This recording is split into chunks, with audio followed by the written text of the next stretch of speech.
Cette vidéo vous présente les informations de base sur les buissons fourragers en Suisse.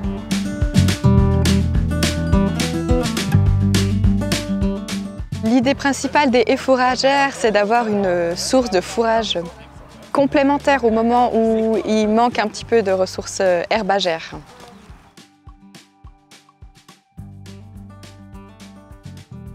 Ça, c'est à voir. Pour l'instant, nous, on travaille principalement avec des bovins, mais il y a des recherches qui se font en France aussi pour nourrir les chèvres, nourrir les moutons et les chevaux en plus.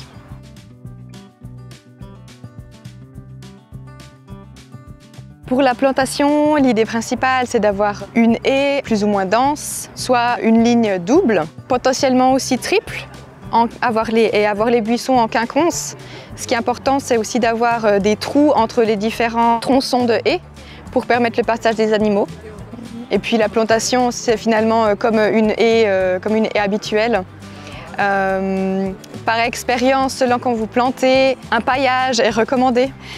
Si vous voulez planter, c'est important de vérifier avec le service d'agriculture de votre canton afin d'être sûr que ces buissons et ces fourragères soient toujours considérés comme des structures productives agricoles et qui ne passent pas dans un cadre forêt, parce qu'à ce moment-là, vous pourrez ne plus les faire enlever.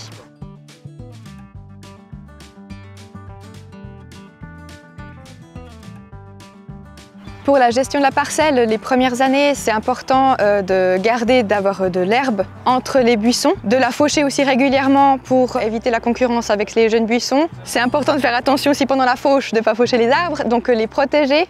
La protection des jeunes plants est primordiale et d'arroser bien sûr si le temps le requiert.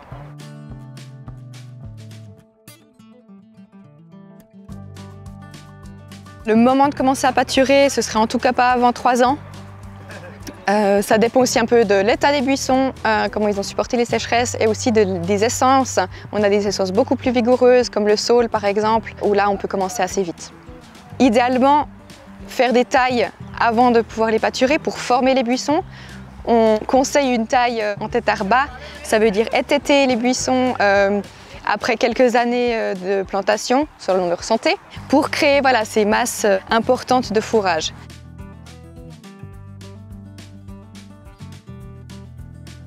Le bénéfice de ces buissons, c'est d'un côté d'avoir de la quantité de fourrage quand l'herbe est trop sèche, mais aussi certaines essences ligneuses auront une valeur nutritive très intéressante.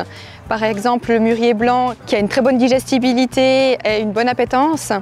Et il y a aussi d'autres composés qui peuvent être intéressants par rapport aux minéraux qui se trouvent dans les feuilles. Et puis bien sûr, il y a un microclimat qui va changer avec ces buissons, qui va apporter de l'ombrage. Pour plus d'informations sur les buissons fourragers, vous pouvez vous référer à la fiche technique créée par Agridea, disponible sur leur site internet. Et puis aussi sur le site du FIBEL, vous trouverez plus d'informations.